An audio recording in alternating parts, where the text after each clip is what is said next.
Assalamualaikum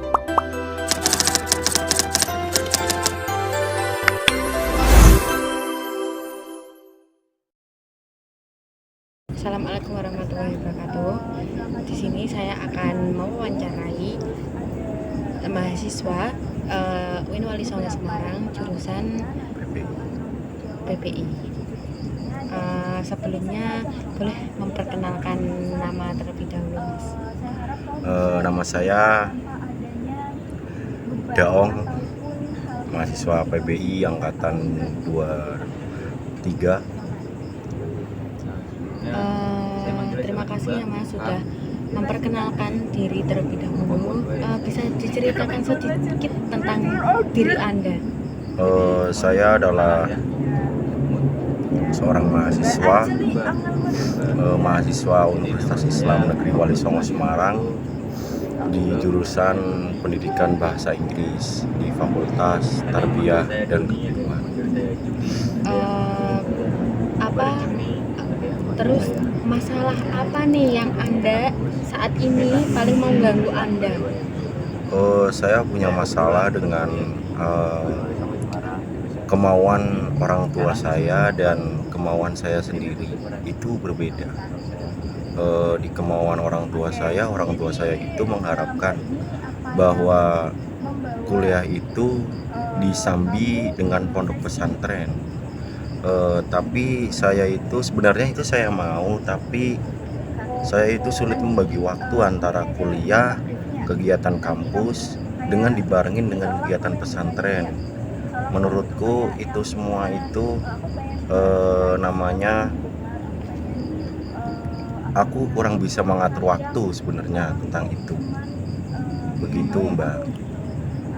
Kira-kira orang tua memaksakan itu sejak kapan? Sejak awal kuliah atau pas Anda belajar sudah memperkuliahan baru disuruh mondok, atau sejak awal Anda memasuki perkuliahan? Sebenarnya itu tidak ada unsur paksaan sih. Sebenarnya itu kembalinya ke aku sendiri, Mbak. Tapi orang tua saya lebih mengharapkan saya ketika kuliah itu tinggalnya itu di pondok pesantren, karena biar ya kita ngaji bisa mengontrol diri kita, apalagi kan kita di perantauan gitu. Dan orang tua saya itu mengharapkan saya mondok itu dari awal kuliah, Mbak. Jadi ketika saya merantau, saya diharuskan mondok, walaupun itu bukan paksaan, tetapi kembali kepada kehendak diri saya sendiri gitu. Sebenarnya itu tidak ada unsur paksaan, tetapi lebih dianjurkan orang tua saya, dan itu membuat saya itu bimbang mau pilih yang mana. Ketika saya tidak pilih yang orang tua saya harapkan, saya takutnya itu tidak berbakti atau beranilah sama orang tua gitu. Berarti apakah kehidupan Anda itu mempengaruhi kegiatan Anda kayak mondok, kegiatan Anda selama kuliah, kegiatan yang lain? Apakah itu mempengaruhi kuliah Anda atau tidak? Bisa diulangi, Mbak, pertanyaannya?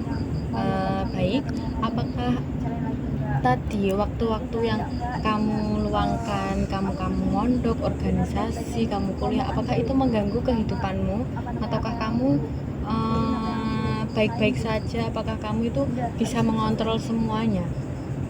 Sebenarnya itu kan kembali ke diri kita sendiri ya, Mbak. Sebenarnya kalau kita itu niat, misal bisa membagi waktu dari kegiatan di pesantren lah, kegiatan di unit kegiatan mahasiswa, dan kegiatan kuliah kita sendiri. Tetapi saya sendiri itu kurang bisa mengatur waktu, karena kegiatan di UKM ya khususnya. UKM ku itu latihan itu seringnya malam, Mbak, dan itu bentrok waktu dengan kegiatan di pondok pesantren. Jadi kembalinya itu kepada diri saya sendiri mau memilih yang mana gitu. Bagaimana hubungan baik Anda sama keluarga? Apakah keluarga Anda, orang tua Anda itu memaksa tentang Anda untuk aktivitas sekarang, mondok, organisasi, kuliah itu apakah paksaan dari orang tua apa kemampuan Anda sendiri? Sebenarnya itu tidak ada paksaan, Mbak. Orang tua saya itu membebaskan, kamu itu mau mengikuti organisasi apapun di dunia perkuliahan ya, khususnya di kampus, mau mengikuti apapun itu terserah. Karena tanggung jawabnya kepada diri saya sendiri. Dan orang tua saya itu mengharapkan ketika mau mengikuti kegiatan-kegiatan itu janganlah namanya mengganggu aktivitas kuliah gitu, dan aktivitas, karena orang tua saya menganjurkan pondok pesantren gitu ya. Orang tua saya tuh menganjurkan, bahkan bukan saya saja ya Mbak, kepada anak-anaknya ketika berani merantau menuntut ilmu, disarankan untuk kembalinya ke pesantren, kembalinya ke kiai gitu, karena biar ada yang mengontrol. Walaupun orang tua saya itu percaya kepada diri saya, tetapi barangkali ketika di perantauan saya itu melenceng lah. Ketika kita kembalinya ke pondok pesantren, ketika kita melenceng, insya Allah itu ada yang mengingatkan gitu. Baik, terima kasih untuk penjelasannya. Dan bagaimana perasaan Anda akhir-akhir ini? Nggak akhir-akhir ini, selama Anda kuliah di UIN Wali Songo, apakah yang Anda merasakan kayak Anda dengan mondok, dengan kuliah itu apa yang Anda rasakan? Apakah nyaman atau kayak terkekang atau gimana? Saya sendiri itu jujur ya Mbak, saya itu merasa terkekang karena saya di pondok pesantren dan saya kuliah dan saya itu ikut UKM. Saya itu tidak bisa membagi waktunya karena saya lebih dominan ke UKM-nya ya Mbak. Namanya itu kegiatan di pondok pesantren itu kadang itu bentrok, karena di UKM itu latihannya itu malam gitu. Latihannya malam, dan di pondok pesantren juga kegiatannya malam Pak. Jadi saya merasa terkekang, dan saya terkadang itu, bukan terkadang, setiap hari itu saya merasa bersalah kepada kedua orang tua saya.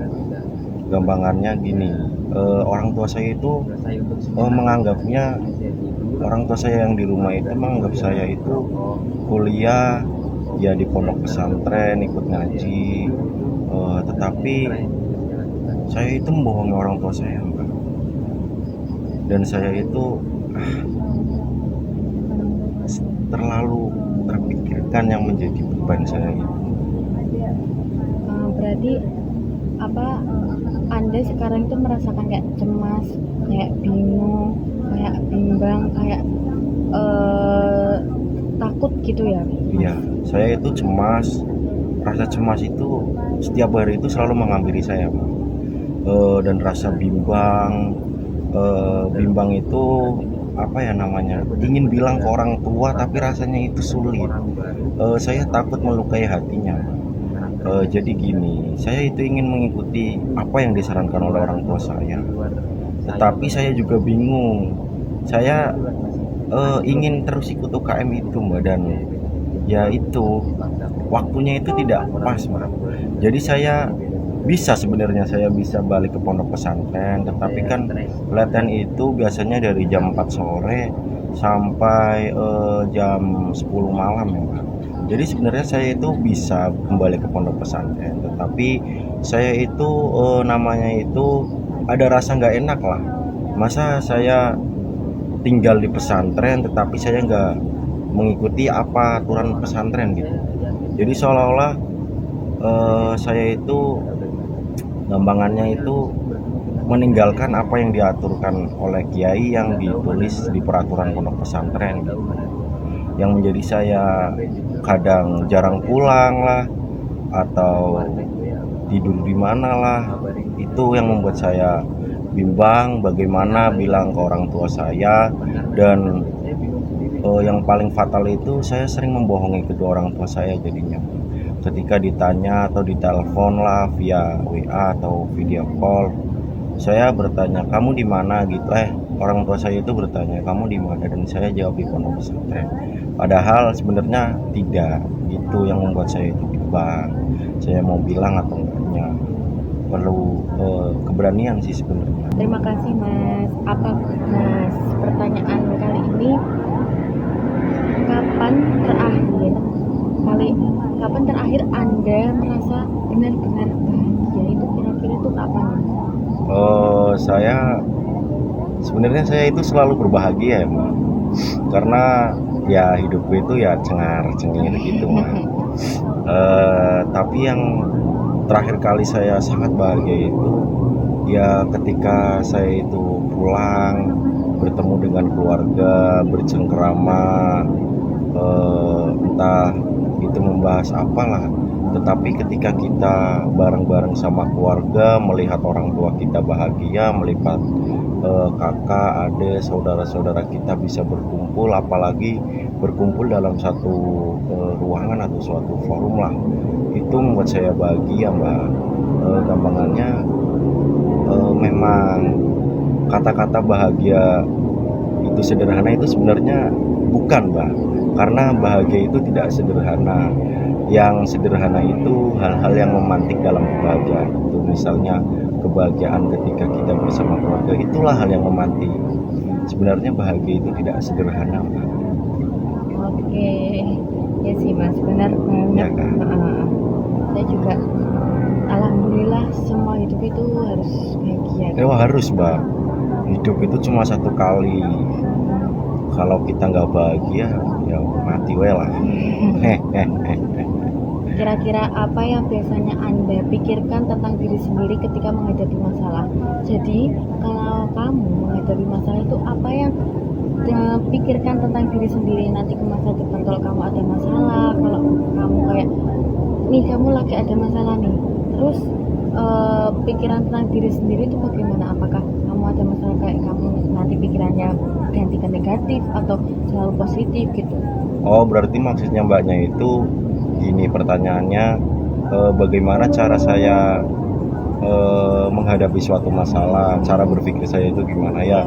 Ketika saya mempunyai masalah, saya sebisa mungkin harus berpikir lebih tenang sih mbak, jangan mengambil keputusan selagi itu belum difikirkan matang lah. Jadi ketika saya ada masalah, saya harus tetap tenang lah mbak. Bagaimana caranya kita menyelesaikan masalah itu dengan baik, dengan berpikiran dingin lah, nggak usah gerusa-gerusu gampangannya nek bahasa Jawa ya. Jadi ketika saya menghadapi masalah, saya tetap tenang lah, terus saya berpikir bagaimana cara menyelesaikan masalah itu dengan kemampuan saya sendiri. Jadi kesimpulannya itu, ketika saya ada masalah, walaupun masalahnya itu berat, diusahakan itu saya tetap tenang atau bercerita kepada teman-teman yang aku percaya lah gitu, atau saudara maupun keluarga maupun sahabat gitu.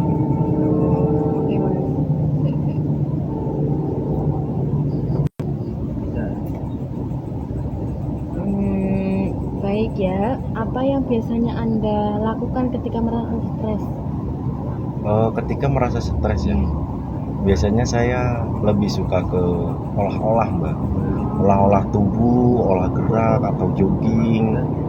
Kalau saya lagi malas gerak, ketika lagi stres, saya memilih ya baca buku lah mbak, atau membuat sebuah puisi lah, untuk menyampaikan segala kesetresan otak pikiran saya, atau saya mengejak teman-teman saya untuk nongkrong, ngobrol ngalor ngidul, ngetan ngulon, atau bermain PlayStation dan segalanya ya mbak, yang membuat semua kesetresan itu ya perlahan hilang lah. Gampangannya ya kembalinya ke teman-teman, atau ngumpul-ngumpul kek, atau bahas apa yang membuat stres itu hilang gitu. Kira-kira nih, bagaimana pola tidur dan makan Anda pada akhir-akhir ini, pada kayak dulu pas mondok itu sangat teratur, sangat kayak selalu makan satu hari berapa kali, terus setelah Anda kayak tidak di pondok itu apakah pola makan, pola tidur Anda itu terganggu? Kan tadi saya mendengar kalau kamu itu sering kegiatan di kampus, sering kegiatan malam sampai malam sampai malam. Apakah itu mempengaruhi pola makan, pola tidur, atau kayak mempengaruhi pikiran atau gimana? Ya, ya, ya. Pertanyaannya sangat relate. Soalnya Ketika semua orang itu ya pasti seperti itu ya, jadinya ya mesti ya relate banget lah dengan kehidupan mahasiswa. ini berarti pola kehidupan yang maksudnya pola kehidupan saya tentang makan, tidur ataupun kegiatan lainnya itu akhir-akhir ini itu berantakan sekali sih Mbak.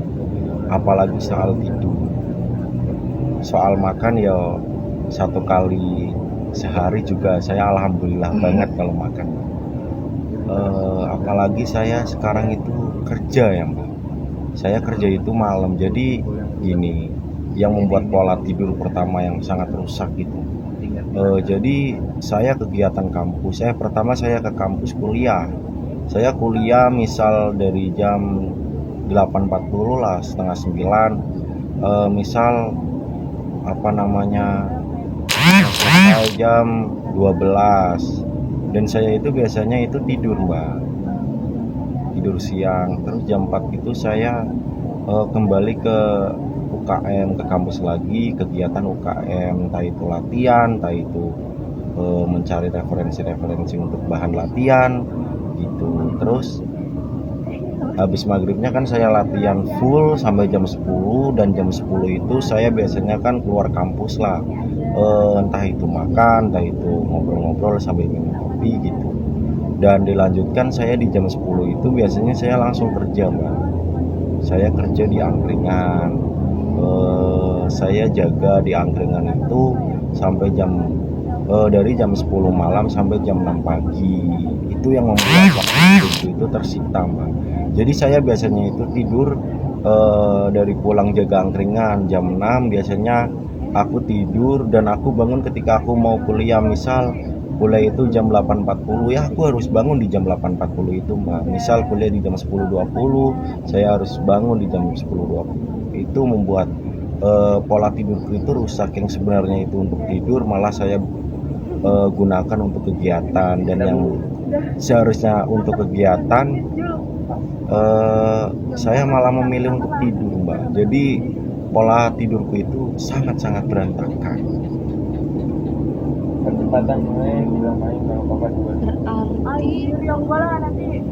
pola tidur Anda itu terganggu dengan kegiatan Anda saat ini berarti? Ya, kegiatan sehari-hari saya saat ini gitu.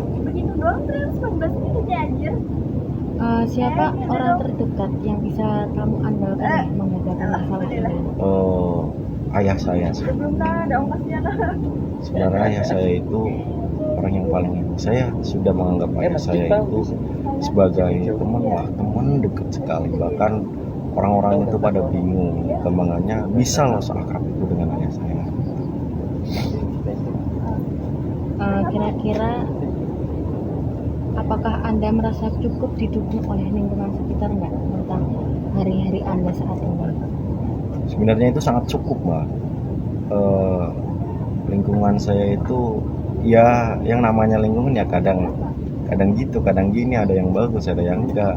Tapi ya insya Allah itu mendukung saya semua. Gampangannya itu mengajarkan saya ketika kita melihat lingkungan yang kayak gini itu untuk keberlanjutan kita ketika kita sudah terjun ke masyarakat, kita sudah lulus dari kuliah, menghadapi sebuah kehidupan yang benar-benar hidup gitu loh. Bagaimana Anda membayangkan nih hidup Anda jika masalah ini tuh teratasi, dan jika masalah ini tuh berjalan dengan lancar? Kan ini mesti masalah Anda kan gak berliku-liku ya, berlenggok-lenggok dengan masalah yang Anda rasakan saat ini. Nah, bagaimana Anda membayangkan nih hidup Anda tanpa beban, tanpa masalah itu kayak enteng banget gak sih? Ya. Nah, apakah ada hal lain yang ingin Anda sampaikan ke masalah Anda, tentang konseling-konseling yang kamu curahkan kepada aku itu apa?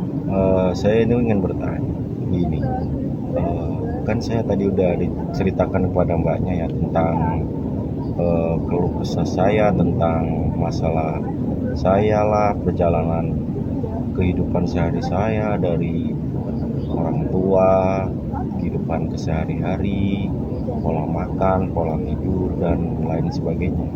Saya ingin bertanya gini, bagaimana cara biar kita bisa memporsir waktu itu, gampangannya terrealisasi semua lah, dari misal kampus, KM, pondok pesantren, itu bisa terrealisasi semua, dan kembalinya kepada saya itu tidak ada kekangan, Mbak. Menurut Mbak itu enaknya gimana pendapat Mbaknya? Baik, terima kasih. Menurut saya itu kalau dengan mondok, mungkin emang mondok itu kan tidak apa ya, waktunya itu sangat sangat produktif sekali ya. Ya. Nggak yang kayak anak kos-kos zaman sekarang. Jadinya kalau mondok itu sangat-sangat fleksibel, kayak kamu berangkat jam 8 tadi, terus habis itu mondok mungkin nggak sampai malam, jadinya sampai jam 5 lah biasanya. Nah, kamu itu harus kalau milih salah satu, baik, sangat baik sekali kalau Anda itu memilih salah satu, apakah Anda pengen mondok atau pengen ngekos. Mungkin kalau mondok ya emang Anda tidak bisa kerja, mungkin bisa, tapi kalau itu di jam-jam saat selesai kuliah. Jadinya mungkin kalau Anda pengen bekerja, pengen membantu orang tua Anda untuk bekerja dan membiayai kuliah Anda, itu menurut saya kalau tidak mengganggu jam-jam tidur, jam-jam yang makan, dan Anda bisa kayak mondok ya, nanti bisa ngaji di pondok, bisa apa, semua kegiatan pondok itu bisa berjalan dengan lancar. Itu ya kamu harus bisa memanage waktu. Emang kalau kamu kuliah nih, kuliah jam 8, nanti habis jam 8 itu nanti kamu nggak balik. Kalau ada kerjaan yang emang bisa kayak habis kuliah nanti kerja, terus kerja, habis kerja nanti kalau ada jam kuliah nanti bisa kuliah lagi. Itu mungkin kalau ada, mungkin kan biasanya kan ada pekerjaan yang emang jarang seperti itu ya. Jadinya kalau bisa itu bisa terrealisasikan semua, itu mungkin emang enak gitu ya Mas. Kalau kuliah terus habis itu kerja, nanti jam 5 balik pondok.